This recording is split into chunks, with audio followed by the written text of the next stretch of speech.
குழந்தை வேற இருக்குது. ஆள் இருக்காங்களா இல்லைன்னு சொல்லி உள்ள இருக்காங்களா? யாராவது இருந்தா இந்த பக்கம் ஓடிடுங்க. Hey hey hey hey hey hey ஓடி ஓடி ஓடி ஓடி ஓடி இந்த ஓடிடு. கார் பக்கம் ஓடிடு. கார் பக்கம் ஓடிடு. கார் பக்கம் ஓடிடு. ஓடி ஓடி ஓடி கார் பக்கம் ஓடிடு.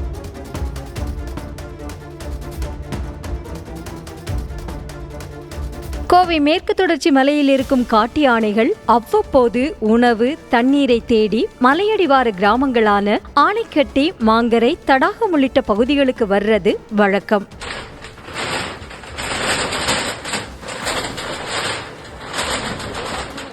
இந்த நிலையில் இன்று அதிகாலை கோவை துடியலூர் அடுத்துள்ள கதிர்நாயக்கம் பாளையம் கிரீன்ஃபீல்ட் பகுதியில 2 காட்டு யானைகள் புகுந்து அங்குள்ள கட்டிட பணியாளர்கள் தங்கும் தகரத்திலான வீட்டை உடைத்தெறிந்தன. வீட்டிற்குள் இருந்தவர்கள் உயிர் பிழைத்து தப்பித்து ஓட உடனடியாக வனத்துறையினருக்கு தகவல் தெரிவிக்கப்பட்டது. விரைந்து வந்த வனத்துறையினர் காட்டு யானைகளை வனப்பகுதிக்கு விரட்டினர். குழந்தை வேற இருக்குது. ஆள் இருக்காங்களா இல்லைன்னு சொல்லி உள்ள இருக்காங்களா? யாராவது இருந்தா இந்த பக்கம் ஓடிடுங்க. Hey hey hey hey hey hey ஓடி ஓடி ஓடி ஓடி ஓடி இந்த ஓடிடு. கார் பக்கம் ஓடிடு. கார் பக்கம் ஓடிடு. கார் பக்கம் ஓடிடு. ஓடி ஓடி ஓடி கார் பக்கம் ஓடிடு.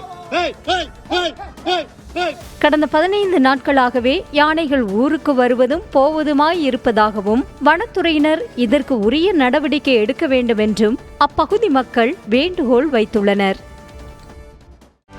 செய்திகளை உடனுக்குடனும் துல்லியமாகவும் தெரிந்து கொள்ள சப்ஸ்கிரைப் பண்ணுங்க.